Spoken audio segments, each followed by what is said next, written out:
Hey folks, Kevin here. Well, it's September 11th, 2019. I'm up in the second food forest area. David had requested an update on the sweet potato series that we had been started back in February of this year. This all started over several years. We'd really had great success growing sweet potatoes here in this cold temperate climate.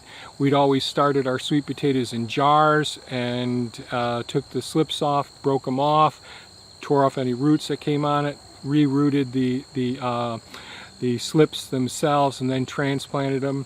And as long as we had adequate protection for those sweet potato slips, things worked out great. We had a significant amount of contamination in the water when we were growing the sweet potatoes that way. The water really should have been changed every day. I'd change it every couple of days.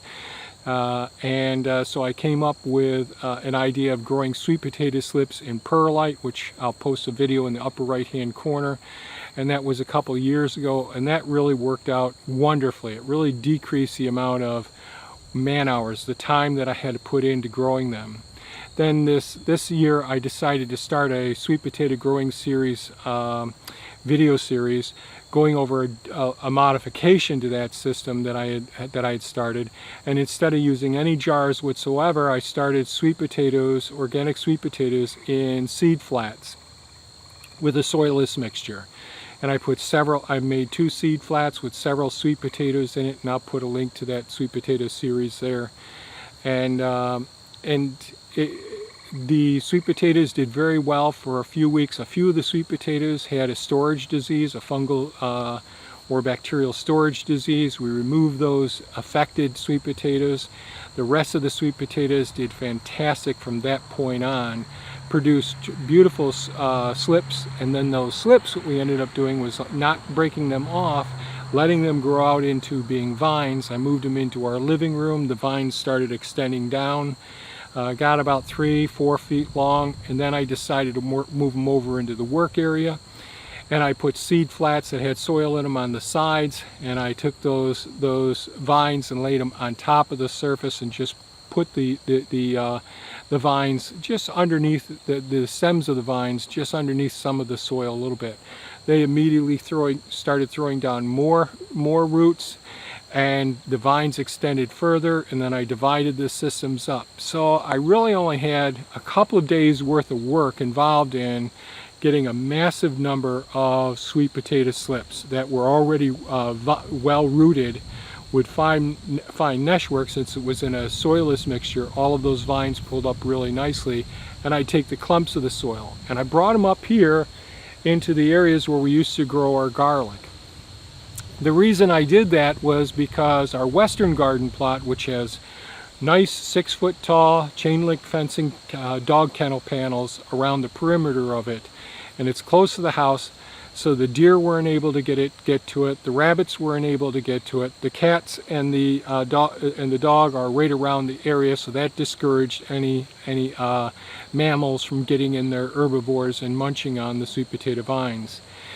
This year I decided I'm going to dedicate that western garden plot to growing our perennials, our blackberry starts, our elderberries, blueberry starts, currants, hosta berries, and some mulberry hardwood cuttings, and some fig tree hardwood cuttings. And so we started we dedicated that growing area for all those perennials, and that meant I had to move the sweet potatoes someplace, and they really take up a lot of space because these vines will get 20 foot long. So I decided, all right, I'll bring them up here into the older garlic beds. Over there I planted in another garlic bed. I'm sorry about the noise around here.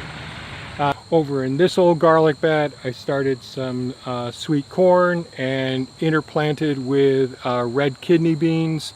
Over here we started the Irish type blue potatoes with the flesh of the potato is blue, loaded with anthocyanins, and then 2 rows dedicated for the sweet potatoes.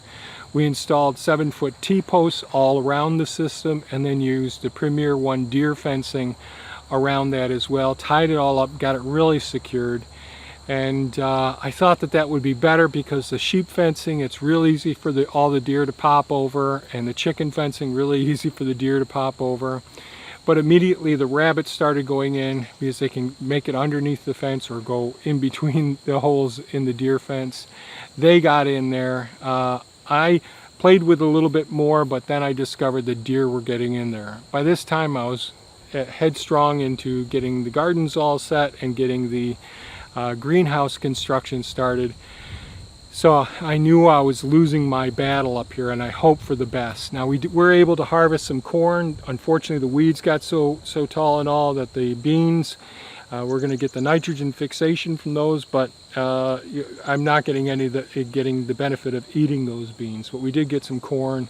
The weeds were as high as the corn over here. The weeds weren't as tall over here. But it really did, with the rabbits and the deer and other herbivorous animals eating all of that vegetation from the sweet potatoes, there really was no vine there to provide, through photosynthesis, to provide the carbohydrates to make those tubers big and plump like they should be. So I didn't even bother trying to harvest the sweet potatoes. The blue potatoes did very well. The rabbit and the deer, they did munch on it some, but nothing like the sweet potatoes. They really focused on the sweet potatoes. So this year it was pretty much a disaster as far as being able to harvest those sweet potatoes. So two things I should have done. I should have put better fence security to keep the herbivores out. And I certainly should have put in some irrigation up here. Maybe next season I'll get the irrigation line put in up here. The other thing that I have trouble with is this maple tree right behind me here.